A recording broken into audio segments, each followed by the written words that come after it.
सभी लोगों को जय भीम नमोबुद्धाय। मेरा नाम राकेश सिंह राणा है, रहने वाला जिंदल का हूँ। आज हम सब लोग बहुत लकी हैं, भाग्यशाली हैं जो आज इस मीटिंग में हम लोग उपस्थित हुए हैं, क्योंकि ये मौके हर किसी को नहीं मिलते जो हम लोग यहाँ आज आए हुए हैं, है ना। क्योंकि हर व्यक्ति कहीं ना कहीं अपने काम में बिजी है। ठीक है, देखिए आज जो भी देन है, आज हमारे बाबा साहब की देन है। आज जो भी है हम लोग आज ये कपड़े हैं, जूते हैं, पैंट है, शर्ट है, रहना जो भी है, खाना पीना, सब इन्हीं की देन है। ठीक है ना। अगर कहीं हमें मौका मिलता है ऐसे फंक्शन में, मीटिंग में जाने का, तो कुछ नहीं, 24 घंटे में 1-2 घंटा तो हम निकाल सकते हैं। क्योंकि मैं भी हूँ, आज पढ़ा लिखा भी हूँ, लेकिन आज से कुछ समय पहले मैं नहीं जानता था क्या है सिस्टम, ये क्या है। ठीक है, बाबा साहब को ही नहीं जानते थे। सिस्टम तो बहुत बड़ी बात है, लेकिन जैसे जैसे समय गुजरा और अच्छे लोगों में आना जाना हुआ तब मालूम पड़ा, क्योंकि हमें तो ये सब पढ़ाया ही नहीं जाता है। बात समझ रहे हैं, है ना। वो चीज़ें पढ़ाई जाती हैं जो काल्पनिक है। ठीक है, मैं किसी चीज़ का विरोध नहीं करता हूँ, लेकिन ये कंफर्म है कि हम लोगों को ये क्यों नहीं पढ़ाया जाता है, ताकि हम लोग हमारे जो भी हक है, अधिकार है, उनको हम जान ना पाए। जब हम जानकारी नहीं हो पाएंगे तो उन चीज़ों के लिए हम किसी को बता नहीं पाएंगे। ठीक है, आज हम लोग तो कह रहे युवा पीढ़ी है, आप लोग तो बहुत सारे बुजुर्ग भी हैं यहाँ, वो भी नहीं जानते हैं, क्योंकि कभी पता ही नहीं है। भाई हमारे दादाजी ने, हमारे पापा को नहीं पता है इनके बारे में। हाँ, ये जरूर है देवी देवताओं के बारे में बच्चा पैदा होता है वो जानता है। ठीक है, लेकिन इनका इशारा, ये संविधान, यूं और ये उंगली, इनका एक ही मतलब है कि ये संविधान है जो मैंने आप लोगों के अधिकार के लिए मैंने दिया है। उंगली का मतलब यही है मेरी नज़र में। इनका इशारा संसद को जाता है। आप लोग पढ़िए, शिक्षित रहिए, संगठित रहिए, और हमेशा संसद क्यों कि पूरे भारत की जो सबसे बड़ी, जो यानी कह सकते हैं अच्छी जगह है, जहाँ आदमी पावर में, पोजीशन में, पैसे में आता है, और वो जो वहाँ पहुँच जाता है वो आदमी कुछ भी कर सकता है। तो इनका इशारा यही है कि आप लोग पढ़िए, लिखिए और संगठित रहिए, क्योंकि शिक्षा एक वो अमृत मान लो या दूध मान लीजिए, जो पिएगा वो दहाड़ेगा। ठीक है ना। आज बहुत सारे लोगों को बोलने का मौका मिलता है, मन में होता है कि बोले, लेकिन स्टेज पे जाते हैं तो बोल नहीं पाते। ठीक है ना। ऐसा नहीं है, जब भी मौका मिले गलत निकलना है मुझसे निकलने, लेकिन एक बोलने का तरीका सीखा, क्योंकि ये मौके हर किसी को नहीं मिलते हैं। ये मंच, ये स्टेज नसीब वालों को मिलता है। ठीक है, तो अपने अंदर की जो भी एजिटेशन है, सर्जनिकी, इनको दूर करिए। अपना समाज ऑलरेडी वैसे देखिए बहुत कमजोर है, तो ये संगठन इसीलिए बनाया है, क्योंकि जिस दिन ये संविधान खत्म हो गया ना, जिस दिन, उस दिन क्या स्थिति हो जाएगी हम लोगों की, तो हम लोग सोच नहीं सकते। ना तो ये शर्ट मिलेगी, ना ये पैंट मिलेगा, ना ये जूता मिलेगा। दो चीजें जरूर मिल जाएंगी, एक घड़ी और पीछे जाएंगे, है ना। लोगों की सोच भी वही चल रही है कि ये सब हो, क्योंकि ये बैग लोगों को हजम नहीं होती है। हमारे टाई हम लोग लगाते हैं तो अच्छे से लोगों को ये हजम नहीं होता है, मन से बोलते हैं, लेकिन अंदर क्या चल रहा है उनके वो जानते हैं, है ना। क्योंकि वो खुद जानते हैं कि ये लोग आज इतने अच्छे क्यों हो गए हैं। तो बहुत बड़ी बात है, ये हमारा संगठन है, जिसको सहयोग करना है जैसा भी कर सकता है, नहीं करना है बिल्कुल ना करिए, कोई जबरदस्ती नहीं है। बस इतना है कि जब भी मौका मिले फिर फैमिली के साथ आइए। आपने देखा है मंदिर के लिए, देखिए कितने कितने बड़े बड़े लोग जाते हैं ना, क्यों? क्योंकि वहाँ वही लोग चाहते हैं कि उन्हें वहाँ से कुछ मिला है। ये हमारा मंदिर है, असली मंदिर, जिसकी वजह से आप लोग यहाँ कह रहे हैं, बोल रहे हैं, खा पी रहे हैं। तो कभी भी मौका मिले, जितने भी अपने जहाँ भी जान बच्चा के लोग हैं, जहाँ भी मीटिंग हो रही है, ज़्यादा से ज़्यादा लोगों को वहाँ आप लोग इन्वाइट करिए, निमंत्रण दीजिए कि हमारी मीटिंग है। क्योंकि फर्क इस बात से नहीं पड़ता है कि हम लोग कितने हैं। ठीक है, फर्क इस बात से पड़ता है कि हम लोग कैसे हैं। क्योंकि एक वही चीज है कि जो दिखता है वही दिखता है। ठीक है, आज हम लोग 100 लोग 50 जो भी है यहाँ, हम जागरूक हो जाएंगे, गारंटी। अगली बार कहीं भी मीटिंग होगी, अगर एक व्यक्ति एक को भी इन्वाइट करता है तो वहाँ हम लोगों की संख्या बढ़ जाती है ना। संख्या बढ़ेगी, लोग जागरूक होंगे और अपने अधिकार को हम जानेंगे। तो बस इतना ही है, बाकी मेरे पास कहने के लिए कुछ नहीं है। बस इतना ही कि जब भी मौका मिले अपने बच्चों को, सभी को लेके आइए। मैं तो खैर अग्निपथ से आया हूँ, कल इन्होंने हमें बताया था, तो मैं भी ऑलरेडी बिजी रहता हूँ पढ़ने, लेकिन जहाँ बताया कि हमारे जो बाबा साहब की मीटिंग है या हमारे संगठन की है, तो 30 दिन होते हैं महीने में। हमने आज एक दिन निकाल दिया तो कोई बड़ी बात नहीं है। कहीं ना कहीं यहाँ से कोई खाली हाथ नहीं जाएगा। खाली हाथ का मतलब ये नहीं कि विश्व में यहाँ कोई दिया जाए, मैं नहीं जानता हूँ, लेकिन ये गारंटी है कि अगर पूरी मीटिंग को अटेंड किया तो ये गारंटी कि 100 बातें अगर होंगी यहाँ तो कोई ना कोई एक बात हमारे दिमाग में जरूर समझ में आएगी। ठीक है, बाकी बस इतना ही कहना चाहूँगा। कहीं कोई गलती हुई हो तो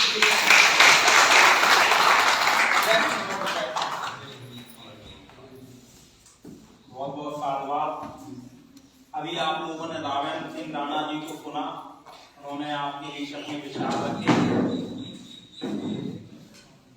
इसी बीच में अनुरोध करूंगा भारतीय संविधान सुरक्षा संगठन के राष्ट्रीय कोषाध्यक्ष आदरणीय विवेक कुमार राव जी को आए और अपने विचार रखें।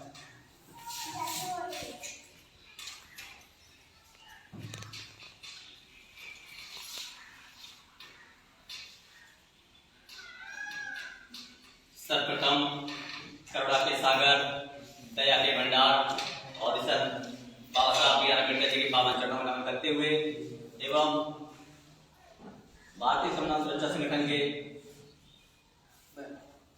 समस्त साथी एवं उपस्थित समस्त माताओं बहनों एवं समस्त बुजुर्गों को चरणों में सर रख के जय विनोदन करते हुए आज ग्राम सरैया में भारतीय संविधान सुरक्षा संगठन की जो बैठक हुई है, ऐसी बैठकें अनेक प्रकार की और अनेक जगह होती हैं, हर रोज होती हैं, लेकिन कहीं ना कहीं सुनने में और समझने में हम लोगों का अक्सर फेल रहता है। हम लोग आए और अपने विचार रख के चले गए, इसका मतलब ये नहीं कोई समय काटने आया था, 2 मिनट समय काटा यहाँ से और निकल गए। सबका समय कीमती है और सबको अपने अपने जरूरतें पूरी करने के लिए कहीं ना कहीं कुछ न कुछ करना होता है, लेकिन सब लोग अपने अपने स्वयं काम करते रहेंगे तो संगठन की बात या विचारधारा की बात कोई रखने के लिए सामने नहीं आएगा। आज हमारे तमाम साथी बैठे हैं, इन्होंने ये जिम्मेदारी ली है कि समाज में अत्याचार हो रहा है, किसी समाज का अत्याचार हो, कहीं प्रकट हो, किसी प्रकार का हो, तो उसे न्याय दिलाने का कार्य करेंगे और उनकी आवाज उठाने का काम करेंगे। ऐसा ही हम लोग सोचते हैं, चुनाव में जब वोटिंग होती है तमाम दल आते हैं आपके सामने और तमाम प्रकार की बात करेंगे, राजनीतिक बातें करेंगे, आपको ये करवा देंगे, वो करवा देंगे, लेकिन कभी ऐसा नहीं करते हैं वो जो हम लोगों के दिल में छा जाए, जबकि वो स्वार्थ के लिए करते हैं। उन्हें पता है आपके वोट से हम नेता बनेंगे, राजनीति दल में निकलेंगे, उन्हें उससे फायदा होने वाली है। हम लोगों को ऐसा कुछ नहीं है, आपसे हम लोगों को 2 रुपए का फायदा नहीं होना है, 1 पैसे का फायदा नहीं होना है। सिर्फ मानवा साहब ने बताए हुए वचनों पे चलना है। बाबा साहब ने जो अपने मिशन छोड़ा है अपने समाज के लिए, उसे पूरा करना है। सोचता हूँ कहीं ना कहीं ऐसा ना हो जाए कुछ समय बाद जो अभी मानवा साहब ने बताया कि झाड़ू या अंडी दोबारा पुनः वापस आए। बिल्कुल हम लोग वही रास्ते चल रहे हैं। आज भी पूजा पाठ, भक्ति, अंधविश्वास इसमें से निकलते ही नहीं है। इतना समय इसमें देते हैं, अगर इतना समय अगर पूजा पाठ की जगह अगर अंधविश्वास छोड़कर अगर पूजा पाठ छोड़कर पढ़ाई में लगा दें तो कहीं ना कहीं कम से बच्चे को एक शब्द तो याद हो जाएगा। लेकिन किसी को इतना समय नहीं है, सबको 2 घंटे पूजा सुबह करनी है, शाम करना है। मैं समस्त साथियों से या उपस्थित समस्त माता बहनों से मैं यही निवेदन करूंगा कि अक्सर कितना भी कार्य हो जरूरी उसे छोड़कर बच्चों को विद्यालय भेजें और उन्हें पढ़ाएं और अपने समाज को आगे बढ़ाएं। अंतः के हाथ में कहीं ना कहीं हम लोग ऐसा करते रहेंगे कि पिछड़ते चले जाएंगे। हमें लगता है हम लोग ऊंचाई छू रहे हैं, ऐसा बिल्कुल नहीं है। हम लोग हमेशा नीचे होते जा रहे हैं। आपको 5 किलो अनाज दिया जा रहा है, सरकार दे रही है 5 किलो अनाज, क्या हो सकता है आपको 5 किलो अनाज में? महीने कट जाएगा आपका, 1 हफ्ता नहीं चलेगा। जरूरत इतनी बढ़ चुकी है, 1000 रुपए का सिलेंडर है, इतनी महंगाई बढ़ चुकी है। इसलिए मैं समस्त साथियों से यही आग्रह करूंगा कि हमेशा अपने बच्चों को पढ़ाएं और अच्छी राय देखें, इसी में हम लोगों का भलाई है। बाकी समस्त साथी जानकार हैं। मैं अपनी वाणी विराम देता हूँ। जय भीम, जय संविधान।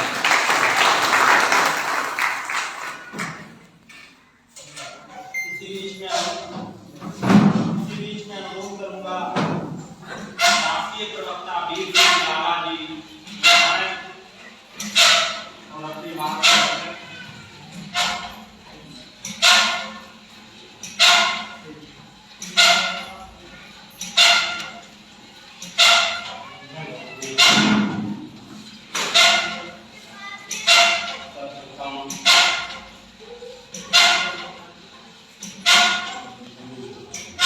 विद्या की देवी माता सावित्री के चरणों में सादर नमन करता हूं, जिन्होंने हमारे लिए शिक्षा के द्वार खोले, जिससे हम शिक्षित हुए, पले बढ़े और आज आप सबके बीच में इस लायक बने हुए हम अपनी बात आप सबके बीच में रखें। हमें धर्म के दलदल से मानवता का पाठ पढ़ाने वाले महामानव तथागत गौतम बुद्ध के चरणों में नमन करता हूँ, जिन्होंने हमें ये सिखाया कि धर्म वह है जो मानवता का पाठ पढ़ाता है, मानव एक समान की शिक्षा देता है, जहाँ मानव एक दूसरे के लिए हिंसा की भावना को त्यागता है। Incoming voice call from DFO Dohari GS on SIM S on. नमन करता हूँ। इसके बाद संगठन की पहली सीढ़ी चढ़ाने वाले, गुलामी का एहसास कराने वाले महात्मा ज्योतिबा फुले के चरणों में सतत नमन करता हूँ, जिन्हें अपने मित्र की बारात जाते समय ब्राह्मणों ने बारात से इसलिए जलील करके निकाल दिया था कि वो शूद्र समाज से हैं। उस जलालत को बर्दाश्त नहीं कर पाए और उन्होंने बीड़ा उठाया कि हमें समाज को, अपने समाज को, शूद्र समाज को, अपने जो ये मानसिक गुलामी का दलदल है, जो पाखंड का दलदल है, जो जातवादी सोच, घृणित मानसिकता का दलदल है, इससे बाहर निकालना है। और उन्होंने ये नारा दिया कि शूद्र तुम नीच नहीं हो, इसको सही से समझिए, से सूरवीर हो तुम, द्रा से द्रविड़ हो, द्रविड़ का मतलब मूल्यवासी, तुम इस देश के सूरवीर द्रविड़ हो, इस देश के शासक हो, तुम्हें मानसिक गुलाम बनाकर यहाँ पर आपको गुलामी के दलदल में धकेला गया। इसके बाद मैं पेरियार रामास्वामी जी नायकर जी का सतत नमन करता हूँ, जिन्होंने 1857 की क्रांति में सबसे पहले अंग्रेजों द्वारा थोपे गए संविधान में आग लगाकर हमारे लिए आरक्षण की व्यवस्था को जन्म दी और हमें अधिकार दिलाए। ये पाखंड हमारे लिए नहीं है, ये देवी देवताओं से हमारा कुछ होने वाला नहीं है और इनके चक्कर में जो हमें झूठे भगवान थोपे गए हैं उनका मैं पर्दाफाश करता हूँ। उन्होंने 51 गाड़ी देवी देवताओं की मूर्तियों को रखकर तमिलनाडु की गलियों में घुमाया लाउड स्पीकर लगा के और उनको जूतों की माला पहना कर ये भगवान होंगे सबसे पहले मेरा मर्डर करेंगे। ठीक है, मैं मरूंगा सबसे पहले, यदि मेरा ये कुछ नहीं बिगाड़ सकते हैं तो ये भगवान नहीं है, हमें जबरदस्ती गुलाम बनाया जा रहा है, मानसिक गुलामी थोपी जा रही है। इसके बाद जब लोग नहीं माने तो उन्होंने तीसरे दिन उन्हीं मूर्तियों पर मिठाइयां लगवा दी या मिठाइयां लगवा दी, कुत्तों ने आके चाटना शुरू किया, पेशाब करना शुरू किया, तब लोगों को जाके समझ में आया।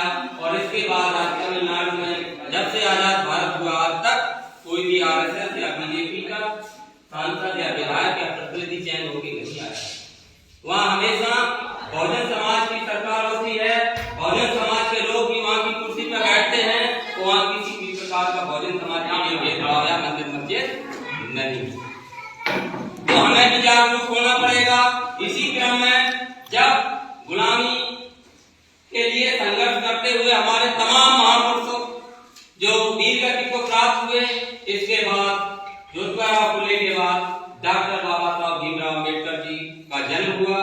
उन्होंने देखा कि शिक्षा ही वो हथियार है जिसके माध्यम से हमें शिक्षा पढ़ने से मना कर दिया गया है।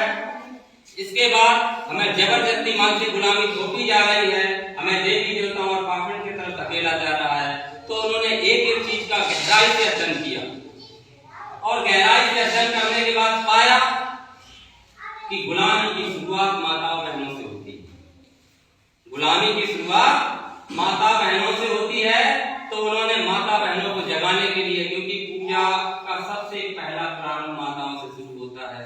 जब बेटी छोटी होती है तो मंदिर में जल चढ़ाने के लिए प्रेरित की जाती है और जाती है, जल चढ़ाती है, और फिर वो सारे व्रत पुरुष चाहे न रखते, माताएं बहनें जरूर रखती है। तो उन्होंने देखा कि नारी जब सबसे ज्यादा इनको मानती है, शोषण सबसे ज्यादा उसी को, सबसे ज्यादा उसी का होता है। तो उन्होंने क्या किया, कैसे शोषण होता है? हमें औरंगजेब का नाम इतिहास में सुना हो। औरंगजेब वो सबसे क्रूर शासक हिंदू धर्म में बताया, सबसे क्रूर कोई शासक नहीं था। जब हमारे शूद्र समाज के लोगों को ब्राह्मणों द्वारा बताया जा रहा था, इनके शास्त्रों द्वारा बताया जा रहा था, क्रूर से क्यों कहा गया, ये भी बताना चाहिए। तो क्या बताया जा रहा था, जब इनके पास, हमारे समाज के पास कुछ नहीं बचा, तो हमारी जो माताएं बहनें हैं वहां पे ब्राह्मणों ने स्तन टैक्स लगा रखा कि ये चोली नहीं पहन सकती, जो चोली पहनना चाहती है वो टैक्स है। तो हमारे लोगों ने जब औरंगजेब के शासक से शिकायत की तो उसने जांच करवाई, पाया कि शूद्रों के साथ भेदभाव हो रहा है। तो उसने क्या किया, सबको मना किया, कई बार मना किया, और जब वो नहीं माने तो ऐसे 51,000 ब्राह्मणों को इकट्ठा करके हाथियों से दाएं चलवा दी थी, इसलिए उसको क्रूर शासक कहा गया, जबकि वो हमारा कहना है। लेकिन इतिहास उसमें नहीं पढ़ाया गया। अम्बेडकर साहब ने देखा कि माताएं बहनें ज्यादा परेशान हैं, दिक्कत में है, तो आज घर से निकलने की आजादी किसने दी? महिला कोड बिल लाके डॉक्टर अम्बेडकर ने दी। आज माताएं बहनें नौकरी जाती, किसने ये अधिकार दिया? डॉक्टर अम्बेडकर ने दिया। आज माताएं बहनें स्कूल जाती है, किसने अधिकार दिया? डॉक्टर अम्बेडकर ने दिया। आज जो बोलने की आजादी आपको मिली है, किसने दी? डॉक्टर अम्बेडकर ने दी, है या नहीं? क्योंकि पहले क्या होता था, डॉक्टर अम्बेडकर से पहले एक माताएं बहनें जो है एक वस्तु होती, ये कितनी रखी जाती थी, ये बेची जाती थी, ये रास्ता में छोड़ी जाती थी। आपको जगाने का, आपको नया जीवन देने का काम डॉक्टर B.R. अम्बेडकर ने किया। आप अम्बेडकर बात को कितना जानते हो?